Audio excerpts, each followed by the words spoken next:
wawazifumu mkulu amene mukumona pa picture anatchuka mu chaka cha 2024 pa 5 August 2024 kuti iyeyu waombedwa ndi mfuti wamwalira.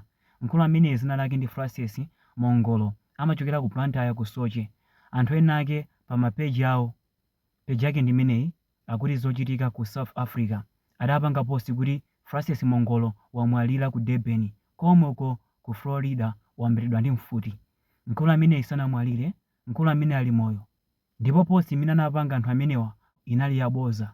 Francis ali moyo ndipo Francis yo nduyu. Ndizona panali pa 5 August 2024 siku limene kunatchuka nkhani ina kuti ineyo ndamwalira ndaombeledwa ku South Africa ndi zigawenga.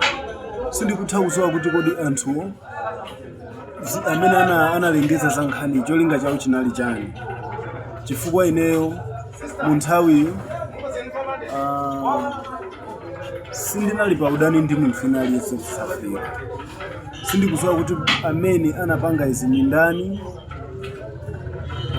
mpaka pano kufika siku la lero sindimamudziwa munthu amene anapanga zimene zizi.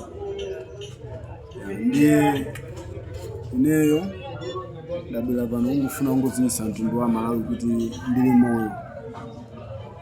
Kudziwitsa mtundu wa Malawi kuti ndili moyo ndidakalipo ndithu, zonse zija zinali zaboza. Ndinangodandaula kuti pa masiku amenewo mkazi wanga komanso makolo achibale azinzanga ambiri anali odandaula ndi okhumudwa kuti kodi zikutheka bwanji m'bale wathu kukaphedwa ku South Africa. Koma ndikunenesa ndithu kuti ineyo ndili moyo ndithu. Satana ndi olephera. Satana mmene ndikuyankhulamo ndishuwa kuti Satana ali ndi manyazi, wasasidwa ndi manyazi kwambiri.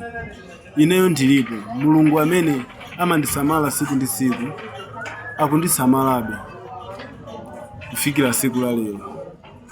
Anandichosa kutali ku South Africa uko, ndinawoloka ndili kuno kwathu ku Malawi. Zikomo. Ndipo zinthu zimenezi zidapanga affect umoyo wa Francis. Faka mayenda anthu ena ake amamfunsa kuti m'bale miso namwalira zokhala bwanji. Ena amamona ngati nzukwa akuluakulu lekani nchitidwe oyipisana mbiri kapena opanga maposti aboza pofuna ma likes ndi ma comment. Tingathumanama ku nkhani zina zake, koma ku nkhani za maliro sitimanama. Akuluakulu khalani serious.